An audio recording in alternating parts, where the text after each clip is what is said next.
Episode 3 खलनायिका की नई सुबह। शब्द संख्या 1500। सूरज की पहली किरण जैसे ही महल की ऊंची मीनारों से टकराई, एरिना का कमरा रोशनी से भर गया। उस कमरे में, जहां हर कोना वैभव और शक्ति का प्रतीक था, आज एक अजीब सी खामोशी थी। खिड़की के पास खड़ी एरिना, यानी अब अलीजा, अपने चेहरे पर हाथ फेर रही थी। उसने खुद को शीशे में देखा। वही चेहरा जो किताबों में खलनायिका के रूप में वर्णित था, लेकिन आंखें बदल चुकी थी। उनमें अब गुस्सा या लालच नहीं, बल्कि पश्चाताप और डर था। क्या मैं इस कहानी को बदल सकती हूँ? उसके दिल में ये सवाल बार बार गूंज रहा था। बीते 5 दिन पहले, जब अलीजा ने इस दुनिया में आंख खोली थी, तो उसे विश्वास नहीं हुआ था कि वो एरिना बन चुकी है, वही किरदार जिसे वो नफरत करती थी। शुरुआत में तो सब एक बुरे सपने जैसा लगा, लेकिन जैसे जैसे दिन बीते, हकीकत सामने आने लगी। राजमहल में हर कोई उससे डरता था। दासियां उसकी आंखों में नहीं देखती थी। सैनिक उसके सामने झुकते थे, लेकिन उनके चेहरों पर आदर नहीं, डर होता था। वो हर दिन खुद को साबित करने की कोशिश करती, लेकिन हर मुस्कान संदेह में डूब जाती थी। खलनायिका भी बदल सकती है? ये सवाल महल की हवाओं में तैरता रहता। आत्मसंघर्ष। आज सुबह कुछ अलग था। एरिना ने अपने निजी तलवार प्रशिक्षण को रद्द कर दिया। यह खबर पूरे महल में आग की तरह फैल गई। प्रशिक्षक, जो वर्षों से उसके गुस्से का शिकार रहा था, डरते हुए उसके पास आया।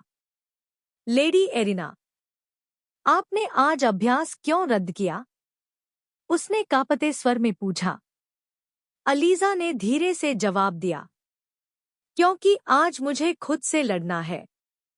वो जवाब किसी युद्ध की घोषणा से कम नहीं था। खुद से लड़ना, वो संघर्ष जो बाहर के युद्ध से कहीं ज्यादा कठिन होता है।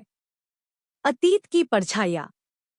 काले मखमली पर्दे के पीछे बैठी अलीजा अपनी पुरानी जिंदगी को याद कर रही थी।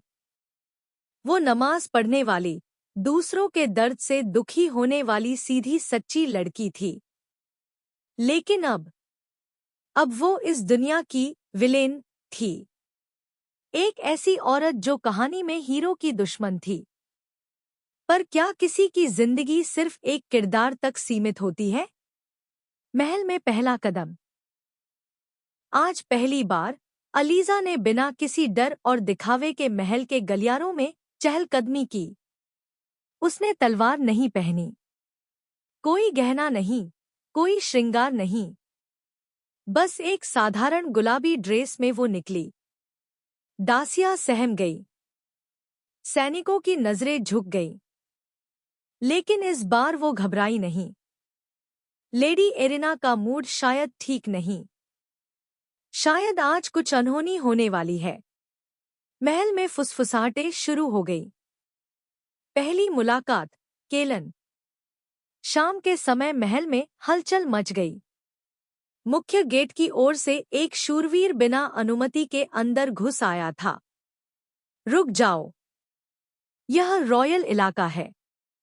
सैनिकों ने उसे घेर लिया, लेकिन वो रुका नहीं। मैं एरिना से मिलना चाहता हूं।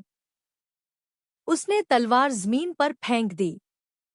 वो था केलन, वही पात्र जो किताब में एरिना का सबसे बड़ा विरोधी था। एक रहस्यमय योद्धा, जिसके बारे में कहा जाता था कि उसने कभी हार नहीं मानी। महल के लोग घबरा गए।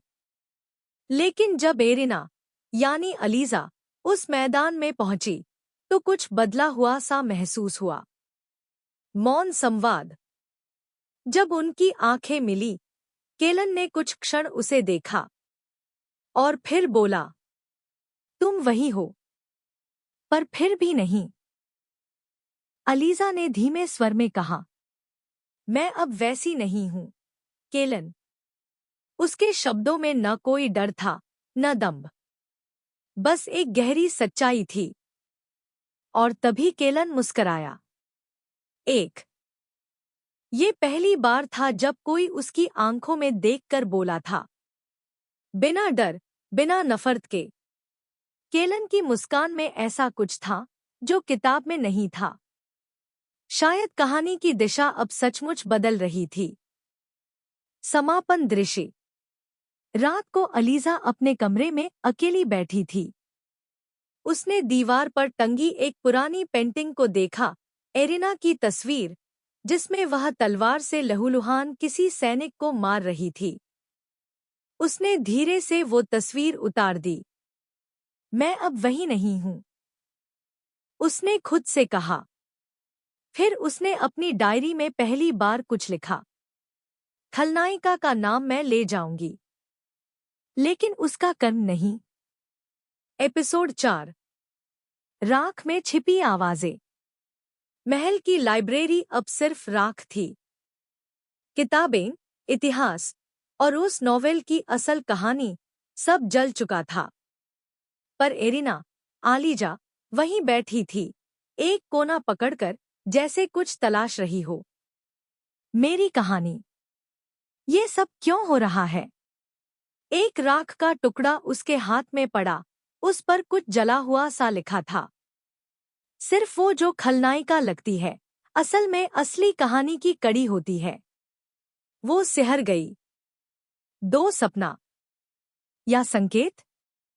उस रात एरिना को एक सपना आया। वो एक अंधे कमरे में थी। सामने एक शीशा था। उसमें एरिना नहीं, आलीजा दिख रही थी, हिजाब में, आंखों में मासूमियत। तुम मुझे भूल रही हो, शीशे में अक्स बोला। मैं क्या भूल रही हूं? एरिना ने पूछा। कि तुम कहानी की नहीं, कलम की संतान हो। जिस दिन तुमने इसे पढ़ा, तुमने अपनी किस्मत खुद लिखी थी। अचानक शीशा फूटा और नींद खुल गई। 3। केलन का दूसरा चेहरा। अगली सुबह केलन अचानक एरिना के कमरे में आया। तुम ठीक हो? उसने पूछा। ठीक हूं। लेकिन तुम कौन हो? वो ठिठक गया। क्या मतलब? तुम कहते हो कि मुझ में बदलाव है, लेकिन तुम्हारे अंदर क्या है? तुम इस कहानी में सब कुछ पहले से क्यों जानते हो? केलन का चेहरा कठोर हो गया। क्योंकि मैं भी इस दुनिया का हिस्सा नहीं हूं। एरिना का दिल धड़क उठा। क्या? हाँ, मैं भी कभी किसी और दुनिया में था। और फिर मुझे इस नॉवेल में विलेन बना दिया गया, पर असल में मैं भी एक रीडर था।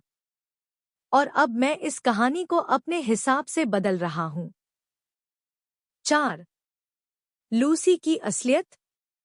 उस रात एरिना ने देखा, लूसी चोरी छुपे केलन से मिल रही थी। तुमने कहा था कि उसे कहानी से हटाना जरूरी है, लूसी ने गुस्से से कहा।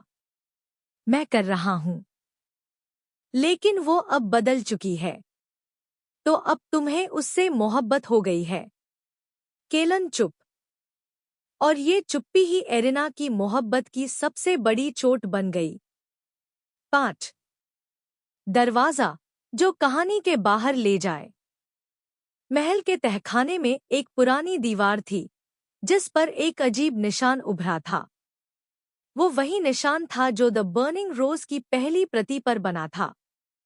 एरिना ने जैसे ही उस पर हाथ रखा, दीवार फिसल गई और एक रहस्यमय दरवाजा खुला। उस दरवाजे के पीछे एक छोटा कमरा था और वहां रखी थी एक अधूरी किताब। उसकी पहली पंक्ति थी, कहानी अब उस किरदार के हाथ में है जिसे सबसे कम समझा गया। 6। टूटा हुआ भरोसा, झुकी हुई मोहब्बत। रात को एरिना और केलन फिर आमने सामने हुए। तुमने लूसी से क्या वादा किया? एरिना ने पूछा। सिर्फ इतना कि मैं उसे इस कहानी की हीरोइन बना दूंगा। और मुझे क्या बना दोगे, वो तुम खुद तय कर सकती हो। अब कहानी तुम्हारे पास है। एरिना की आंखें भर आईं। काश तुमने मुझसे सच पहले कहा होता। शायद हम एक साथ कहानी लिख सकते थे। शायद। केलन की आवाज टूट गई। 7 नए अध्याय की ओर। अगली सुबह महल में घोषणा हुई। लेडी एरिना अब एक हफ्ते के लिए गायब रहेंगी, शांति और साधना हेतु। लेकिन सच्चाई यह थी, वो उस दरवाजे के पार जा चुकी थी, कहानी की हकीकत को खोजने, जहां शायद उसे मिलेगी अपनी असल पहचान, कहानी का झूठा इतिहास और एक नई मोहब्बत का मौका। एपिसोड 4 समाप्त।